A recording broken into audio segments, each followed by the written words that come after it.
Welcome to the YouTube channel, Contact Center Knowledge Hub, your one-stop solution for expert guidance, best practices, and actionable knowledge in the world of contact centers. Explore, learn, and enhance contact center skills. Welcome, everyone. Today, we are going to focus on one of the most powerful and telling metrics in contact center performance, first response time, or FRT. Let's begin with the most important pillar of first response time, customer experience and satisfaction. First impressions matter. The very first response we give a customer sets the tone for the entire interaction. When customers receive a fast, thoughtful acknowledgement, it signals that their concerns are being prioritized. This builds immediate trust and lays the foundation for loyalty. On the other hand, if they wait too long for that first reply, their confidence drops and frustration sets in, often before we've even had the chance to resolve their issue. Now, how does this tie into CSAT and NPS? Quite directly. A long FRT usually translates into higher frustration, which in turn lowers satisfaction scores. Customers who feel ignored or left waiting are far less likely to rate their experience positively, and even less likely to recommend the brand to others. Faster first responses, by contrast, improve both satisfaction and loyalty, lifting CSAT and NPS across the board. We also need to consider the impact of digital channels.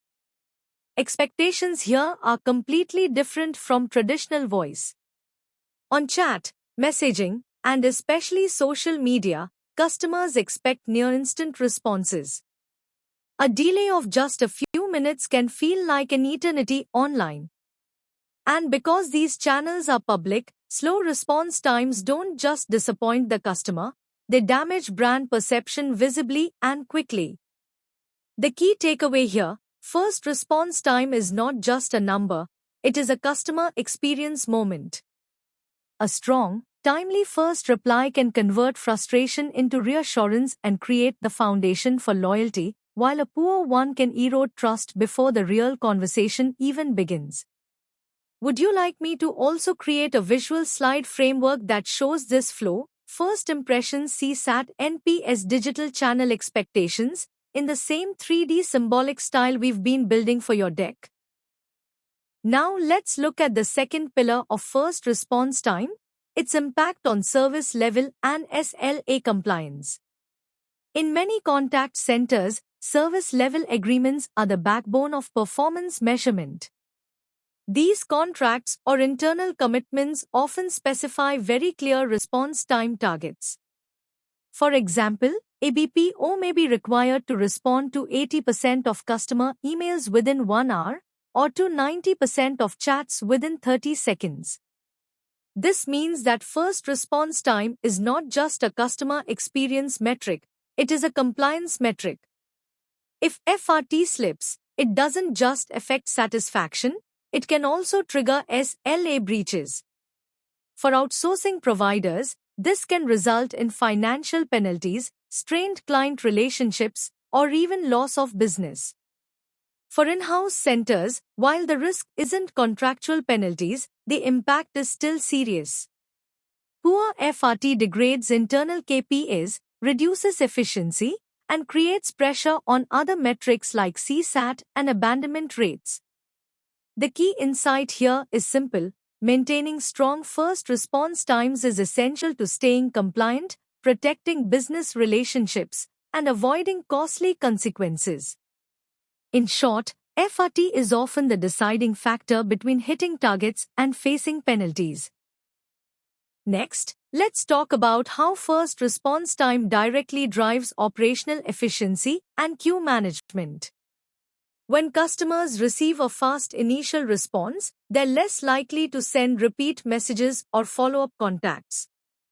That means fewer duplicate tickets, fewer just checking in chats, and less unnecessary traffic for agents to handle. In other words, a quick FRT reduces noise in the system and keeps queues clean. Now, let's look at workload balance. When first response time is consistently strong, calls, chats, and emails are distributed more evenly across the workforce. This prevents the formation of bottlenecks during peak hours and ensures that no single queue becomes overloaded. It also helps agents stay focused, reduces stress, and increases productivity. The lesson here is clear. FRT is not only about the customer's first impression, it's also about how smoothly the operation runs. By reducing repeat contacts and balancing workload, strong first response time helps us deliver service that is both customer-friendly and resource-efficient. Let's look at the financial side of first response time, how it affects customer retention and revenue protection. When response times are long, customers don't just get frustrated, many will simply drop the call or abandon the chat. Each abandoned interaction is a potential lost relationship. In support scenarios, it means the customer's problem goes unresolved, increasing the risk of churn. In sales scenarios, it can mean a direct loss of revenue, as opportunities slip away before an agent can even engage. Think about it. In an inbound sales or upsell environment, every minute of delay reduces the chance of conversion. Customers who don't get quick attention often move on to competitors, and that's business we can't win back. This is why FRT is not just an operational or customer experience metric, it's also a financial safeguard. Strong first response time protects existing customer relationships, reduces churn, and ensures sales opportunities aren't lost due to delays. In short, every second counts, and every second can mean the difference between revenue gained or revenue lost. Lastly, let's talk about how first response time impacts the people at the heart of our operations, our employees. When FRT is strong, agents experience lower queue pressure. Why? Because quick first responses keep the backlog under control. Instead of seeing long queues piling up, agents feel they're on top of their workload.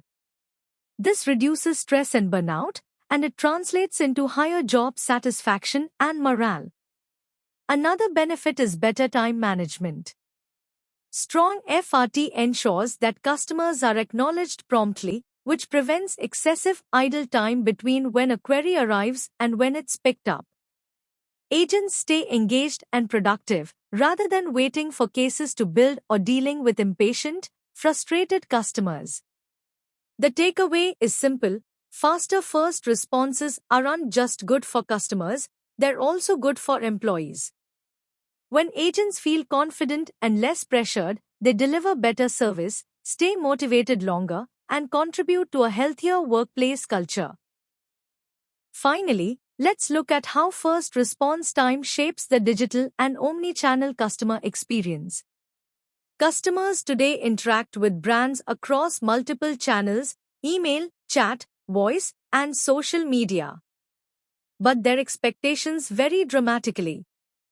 For example, customers may be willing to wait a few hours for an email reply, but on live channels like chat, voice, or social media, they expect near-instant responses.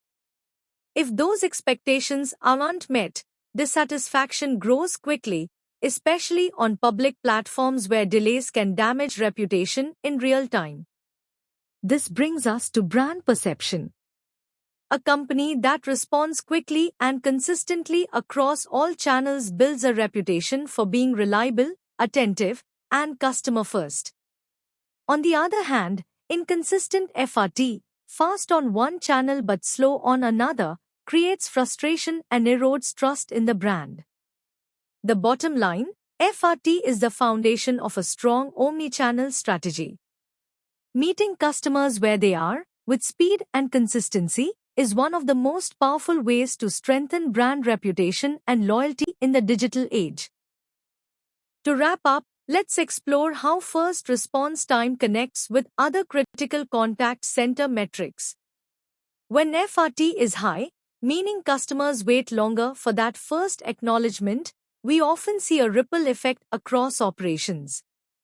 Average speed of answer, or ASA, tends to rise because queues build up and agents take longer to pick up interactions. Abandon rates also climb as customers lose patience and drop calls or leave chats before an agent responds. On the other hand, when FRT is low, meaning responses are quick, the benefits flow across multiple performance areas. Customer satisfaction improves because customers feel heard and valued right away. First call resolution rates are higher, since fast first responses often lead to faster resolutions. And ultimately, customer churn is reduced because customers are less likely to leave a brand that shows responsiveness and care. The key takeaway here is that FRT doesn't operate in isolation. It is a keystone metric that directly influences efficiency, satisfaction, and retention. By improving FRT, we create a positive chain reaction across nearly every other contact center KPI. Thanks for watching my YouTube channel, Contact Center Knowledge Hub. If you found this helpful, don't forget to like, share, and subscribe for more insights. See you in the next video.